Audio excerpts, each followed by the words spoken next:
Beth Feather has been researching social media's effect on the music industry for some time.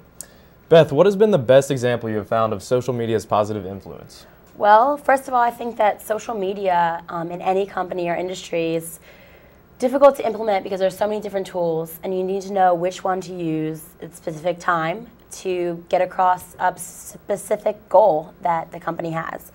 In the music industry specifically, I found that connecting musicians and artists has been a positive thing through social media. Twitter, for example, artists can connect directly with fans.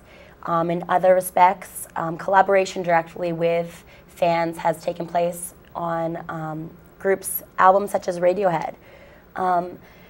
But one company I did find that uses a huge amount of social media tools to actually get their company started and then to continue its success was TakeLessons.com.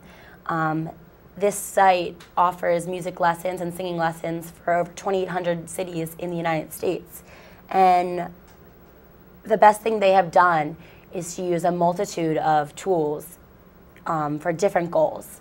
So they don't use them all in the same way, which is a really great thing for any company. What are the ways in which the company has used the tools so well? I think the best way to do this would be to go through each of their tools they have used. Their central hub is obviously their website. They hire instructors and they set up the specific lessons. They use Twitter to link to this site and also link to other sites such as their blog, where they have a completely separate goal from the company's success, and it goes just into a goal of really promoting music in general. Through the general public. They have news clips about music education, tips for musicians, so this is a really different way to use social media for their company. They use Facebook for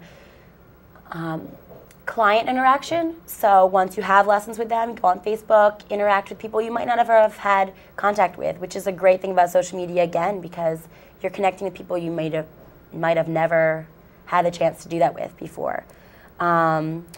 And lastly, they use YouTube. Instructors use this as a way to introduce themselves to potential clients. They set up mini video clips, which really helps the personal face-to-face interaction that you can't get when the company is online continuously.